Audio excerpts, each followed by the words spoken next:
Saya pengurus musola.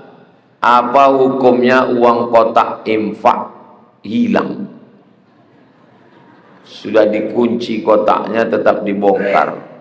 Apakah kami sebagai pengurus harus mempertanggungjawabkan ke jamaah? Saya ketua masjid. Saya ketua masjid. Masjid perumahan almarhumah mak saya.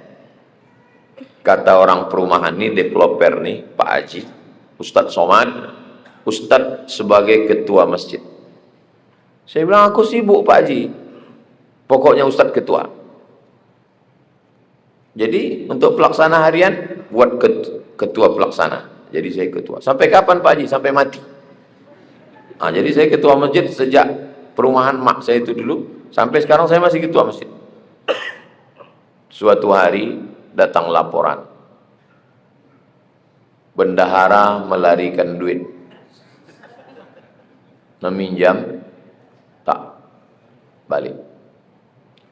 Datang laporan, tengok berapa. Saya sebagai ketua bertanggung jawab, saya ganti. Karena kalau tidak, ini duit umat. Duit umat Nabi Muhammad SAW, maka kita memegang amanah. Daripada di akhirat nanti mencari duit satu persatu kita balikkan, maka saya ganti duit tadi antara, kalau tak 20, 30, 40, antara itulah 20, 30, 40. Saya ganti, saya bilang ke pengurus semua, ini atas keteledoran saya, karena saya tak mengontrol dia, maka aku bertanggung jawab, aku ganti. Akan datang, kalau ada lagi yang buat begini, aku yang mengantarkan langsung ke Polda. Nah, untuk yang itu karena saya anggap kesalahan saya. Minjam dia sekian, saya pula jarang. Akhirnya terjadilah. Nah, jadi mesti diganti. Saya bercerita ini pengalaman pribadi saya. Saya tak mau, oh begini. Enggak, ini bukan teori. Jadi kumpullah masyarakat, berkumpul. Kalau kami tak sanggup mengganti Pak Ustadz, kumpulkan semua jamaah nanti pas Idul Adha, kumpul semua, bilang ke jamaah, duit dicuri orang dan kami tak bisa mengganti. Daripada kami mencari kalian di akhirat, inilah kesempatannya. Nah, tolonglah maafkan kami, karena kami pun sedang susah. Di kantor pun sedang efisiensi sekarang. Solar pun naik. Mudah-mudahan jamaah itu mau memaafkan. Tolong pengurus akan datang, jaga baik-baik, jaga kalau di bank pinnya segala macam, jangan sampai korban penipuan, jangan sampai korban aplikasi masuk ke WhatsApp, jangan sampai kalau dia ini diikat, dilas di beberapa masjid kotak itu besi dilaskan. Itu kalau kita arah ke Suram, Sukaramai, Kasikan, itu sebelah simpang 3 ada masjid sebelah kanan. Itu ingat betul saya masjid itu, karena kotaknya dibuat kotak besi, rantainya rantai besi diikat. Menengoknya aja yakin kita bersedekah. Nah, saking kan hebatnya pengurus masjid. Jangan biarkan kotak, banyak penjahat sekarang. Zaman dulu orang dalam masjid, baik ibu-ibu maupun bapak-bapak, memakai baju warna putih. Yang perempuan mukena putih. Apa sebabnya akhir zaman ini pakai warna-warni? Apa fadilah warna putih? Warna putih sunnah, ikut perbuatan Nabi Muhammad SAW. Tapi Nabi sorbannya yang ada dalam riwayat, waktu dia mau memakaikan Sayyidina Ali untuk perang, dia pakaikan sorban warna hitam. Nabi juga ada pakaian beberapa warna. Nah, jadi tentang masalah putih dan warna lain ini, itu bukan masalah boleh tak boleh, tapi masalah afdal dan mafdul, afdal dan tak afdal. Ibu yang pakai mukena putih afdal, pakai mukena warna lain mubah, boleh. Bapak yang pakai baju putih bagus, pakai baju batik, pakai baju lain mubah. Al aslu fil asya' al ibahah. Hukum asal segala sesuatu adalah mubah, boleh, tidak apa-apa. Kalau pakai mukena, pakaian sembahyang, sholat, pakaian yang biasa-biasa saja, itu maka tidak boleh memakai baju bertulis-tulis, karena menurut mazhab Maliki sholat itu menghadap ke depan. Fawalli wajhaka syatral masjidil haram, hadapkanlah wajahmu ke arah masjidil haram. Jadi sholat dalam mazhab Maliki itu bukan menengok tempat sujud, matanya ke depan, karena masjidil haram itu di depan. Itu maka makruh menulis-nulis dinding masjid menurut mazhab Maliki. Kenapa? Karena kalau ditulis-tulis waktu sholat, tengok, oh cantik kaligrafi. Nah, itu mungkin ini Masjid Al-Husnani Maliki, mungkin tak ada kaligrafi, supaya tak sibuk pikiran menengok-nengok. Begitu juga dengan baju-baju. Kalau pakai baju polos nih, putih, jadi tak macam-macam pikir. Nah, coba kalau bertulis-tulis belakang, orang belakang tengok, coblos nomor katanya, ada tulis di tengkuk. Saya kalau pakai kain merek tuh saya gulung di atas. Nih kain nih merek di atas. Jadi kalau tidak nanti tengok jamaah, oh gajah duduk Ustaz nih.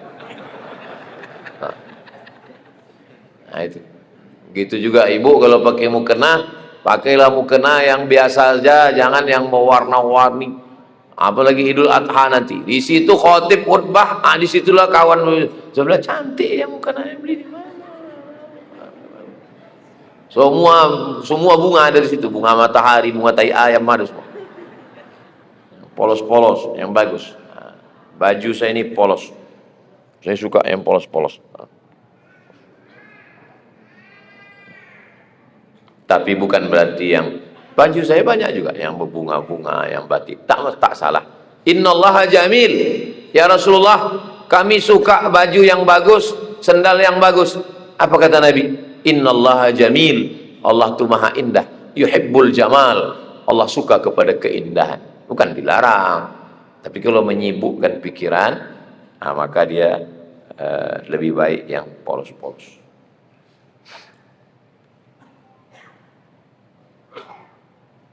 Bagaimana cara mengatasi pengaruh negatif, khususnya adanya handphone? Apakah ini pengantar adanya Dajjal?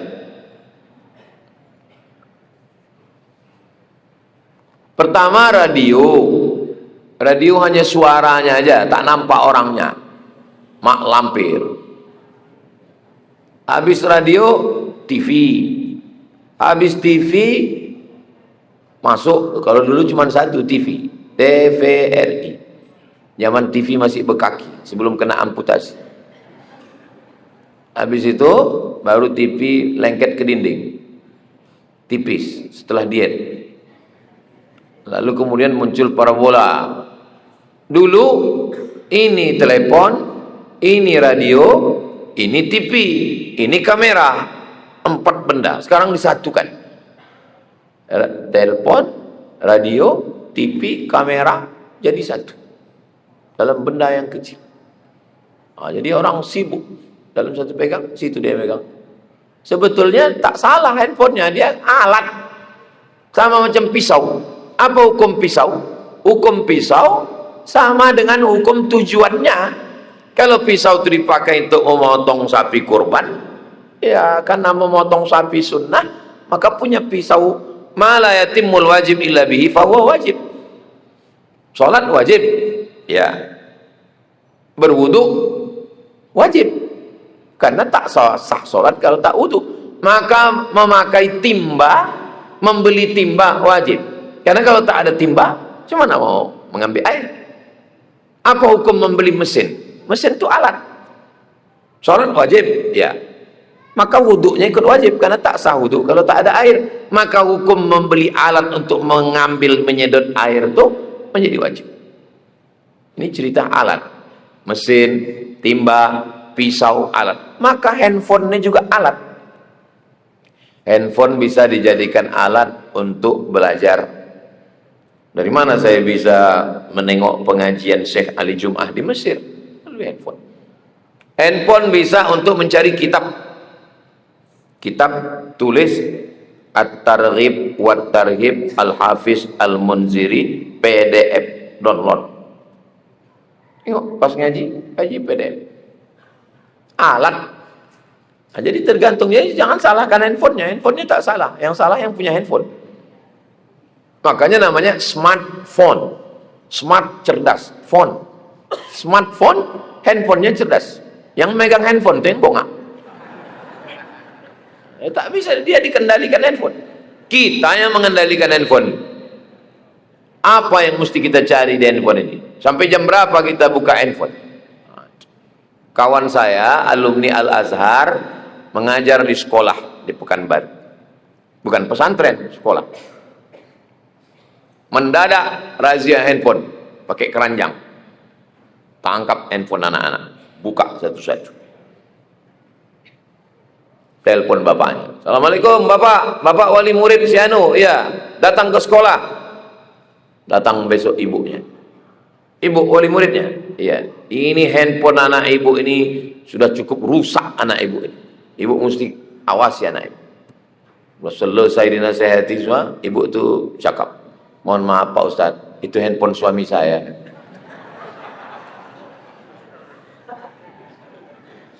Jadi ibu pun hati-hati. Sebetulnya anak muda ini tak terlalu jahat. Kenakalan orang tua ini pun sekarang ini luar biasa. Saya pernah ceramah di satu daerah di Riau ini. Ustadz, iya, tolong Ustadz ceramahkan kenakalan orang tua. Hah? Apa maksudnya Pak? Iko uang kampung kok. Asal habis motong gotah, selesai panen karet, dia singgah ke diskotik. Motong karet dari kampung, jual ke kota, singgah ke kafe-kafe yang ada karaoke. Terkejut saya. Orang kampung tak tahu handphone, tak pakai handphone. Jadi kalau dikatakan jahat pakai handphone, ini. Jadi kejahatan ini terjadi. Saya bilang kenapa? Pernah Bapak tanya, Bapak sebagai tokoh masyarakat di sini pernah Bapak tanya, kenapa mereka melakukan itu? Kata dia, zaman muda dulu susah, tak ada duit. Sekarang udah ada gotah, ada sawit, inilah masa menikmati. Gitu. Kenapa? Karena yang ditontonnya di TV, ditengoknya di handphone, menengok artis-artis. Yang ditampilkan di TV, artis-artis, iklan-iklan. Yang ditengoknya di handphone, artis-artis, iklan-iklan, skincare. Menengok artis, meniti air mata, meniti air liu. Menengok bini, meniti air mata. Itulah dia pergi ke LC itu.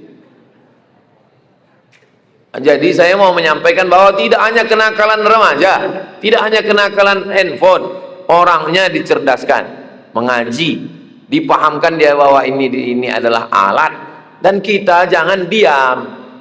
Al-mu'minun suami, wal mu'minat istri, ba'duhum awliya'u ba'd, mereka saling tolong menolong.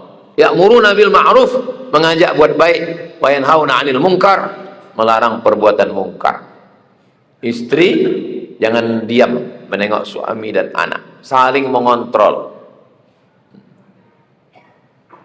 Maka kalau ibu, bapak saling menjaga, maka insya Allah.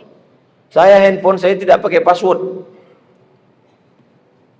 tak ada passwordnya, tak buka password. Bisa buka langsung. Tak buka password. Jadi kalau saya letakkan situ, istri saya bisa nengok. Tapi saya tengok-tengok juga dari jauh. Bisa tahu dia apapun yang ditanya, siapa WA siapapun yang masuk. Makanya kalau ada masuk WA yang namanya tak ada, asal masuk handphone, asal masuk telepon, namanya tak ada, tak saya angkat. Kenapa? Karena kalau diangkat itu, pertama bisa penipuan. Yang kedua, bisa dia buat video call, begitu kita angkat muka kita, dia langsung screenshot. Dan ada AI yang nanti bisa menambahkan dari bawah seolah-olah kita pernah chat macam-macam. Jangan angkat yang tak ada nama. Kalau dia ada nanya macam-macam, saya screenshot, saya jawab, saya kirimkan ke Ustadz Al-Nob. Nah, Ustadz Al-Nob lah yang akan mengirimkan ke nomor tersebut. Jangan saya mengirimkan, menimbulkan fitnah nanti. Kalau ada orang konsultasi, maka tidak ada perempuan mau menelpon, mau WA ke sini tanpa melalui tim. Melalui tim. Itu yang mengirim ke DM di TikTok, di Instagram, tak pernah dibalas. Komplain jamaah nih. Kenapa Ustaz nggak pernah buka DM? Kenapa message pesan kami nggak pernah Ustaz balas? Aku tak tahu passwordnya. Itu tim semua. Saya serahkan tim. Karena kalau saya buka itu semua, saya ada yang mencaci maki, ada naik dalam asam lambung saya. Dan tidak semua juga caci maki. Ada juga di situ yang lebih berbahaya dari caci maki. Ustaz, jadikan aku bidadarimu, katanya. Nah. Kitalah yang paling mengerti tentang diri kita. Halakam ru'un lam ya'rif qadrahu. Celaka orang yang tak tahu siapa jati dirinya. Dulu orang mau kenal perempuan itu susah, mesti jumpa dulu, ditengok orang. Sekarang hanya cukup dengan mencari di FB, dapat nama, langsung hai. Fitnah akhir zaman yang luar biasa. Nah, jadi kalau bapak, ibu saling tolong menolong dalam kebaikan, dijaga Allah insya Allah. Dunia pendidikan saat ini sepertinya guru semakin dibatasi cara mendidik siswa. Salah satunya tak boleh sedikit menegur dengan kekerasan. Misalnya menepuk atau menjewer. Bagaimana menurut Ustaz? Muru auladakum bis shalah, suruh anak kamu salat, wa abna'u sab'a sinin, ketika mereka berumur 7. Wadribuhum fil ashrah, pukul 10. Tentang memukul ada dalam hadis. Hadisnya sahih. Darbun ghairu mubarrah, tidak boleh pukul yang menyakiti, tak boleh pukul berbekas, tak boleh pukul pada alat vital, tak boleh pukul sampai bengkak, tak boleh pukul sampai patah, tak boleh pukul sampai hilang anggota tubuh. Pukul pun ada syarat dan ketentuan berlaku. Ada seorang perempuan tinggal di Belanda, dan dia membuat satu video curhat dia, tak berjilbab, artinya dia bukan orang agama. Kata dia, saya stres tinggal di Eropa. Kenapa? Karena tak boleh bersuara tinggi ke anak. Tak boleh bersuara tinggi ke anak. Jadi kalau ada orang marah ke anaknya, kamu jangan gitu, didengar sama orang sebelah, bisa dilapor. Tak boleh bersuara tinggi, tak boleh menyebut kata-kata tak baik, tak boleh melakukan kekerasan. Kalau ada tetangganya menengok, bisa dilapor, bisa masuk penjara. Inilah yang membuat generasi ini menjadi hantu setan. Sedangkan zaman dulu main tempeleng, main pukul pun banyak orang menyalah otaknya. Apalagi lah model begini. Dan inilah yang diadopsi oleh pakar-pakar pendidikan sekarang dari pendidikan barat ini, yang disebut dengan parenting. Oleh sebab itu orang tua mesti hati-hati betul, undang pakar yang Islamic parenting, pendidikan Islam yang diambil dari ajaran Nabi, Quran, Sunnah Nabi Muhammad SAW. Kalau tidak nanti rusak anak kita.